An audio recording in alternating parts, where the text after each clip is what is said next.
Mo nang kanin laging Ginoo Yawa pareha nako kauban lagi sa barkada gina sila.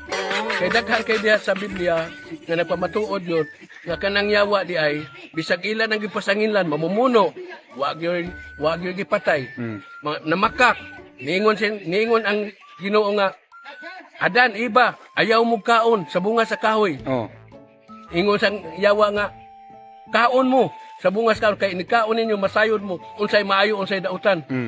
Unya og tinuod pang ginugamhanan nganong si Adan ug iba tuwa man nituman si yawa nikaon man gyud. Ingon man Ginoo ayaw mo kaon ngan ang yawa yun kaon mo kay masayod mo. Nya niingon man si Ginoo sa adlaw nga mukaon mo Adan ug iba sa adlaw ha, mukaon mo, mamatay mo. Sus, wa man yun na mamatay. Niabot man si Adan o 930 ka tuig. Oh. Unya, dili dito para patay. Ni ka adlaw, adang adlaw mamatay. Pataas dito sa kinabuhi.